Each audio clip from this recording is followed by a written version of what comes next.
ভগৱানে যেতিয়া মানুহৰ সৃষ্টি কৰিছিল তেতিয়া তেওঁ প্ৰায় সকলোখিনি বস্তুই মানুহক দিছিল। সৌন্দৰ্য, বুদ্ধি, চিন্তা কৰাৰ শক্তি, ধন উপাৰ্জন কৰাৰ সামৰ্থ্য, ভাল বেয়া বুজিব পৰা জ্ঞান আদি বহুতো গুণ।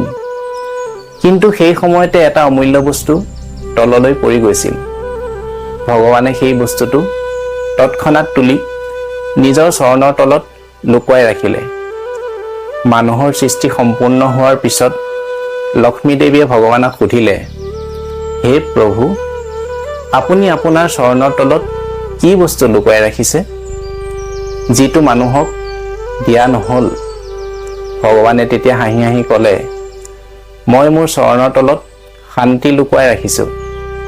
লক্ষ্মী দেৱীয়ে আচৰিত হৈ সুধিলে, প্ৰভু, আপুনি মানুহক সকলো বস্তু দিলে, কিন্তু শান্তি কিয় নিদিলে? তেতিয়া ভগৱানে ক'লে, মানুহে গোটেই জীৱন শান্তিৰ সন্ধান কৰি থাকিব।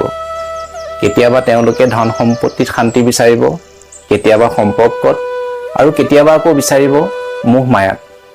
কিন্তু তেওঁলোকে তাত কেতিয়াও সঁচা শান্তি বিচাৰি নাপাব, কাৰণ সঁচা শান্তি ধন সম্পত্তিত নাই আৰু মোহ মায়াতো নাই। যেতিয়া মানুহে জীৱনটোত বহু কষ্ট আৰু ঠগ খায়, অৱশেষত মোৰ চৰণত আহি মোৰ ভক্তি কৰিব, তেতিয়াহে তেওঁ সঁচা শান্তি লাভ কৰিব পাৰিব। আপুনি যদিহে এই কথাটোৰ সৈতে একমত হয়, তেন্তে মন্তব্যত য়েছ লিখিবলৈ নাপাহৰিব। ধন্যবাদ।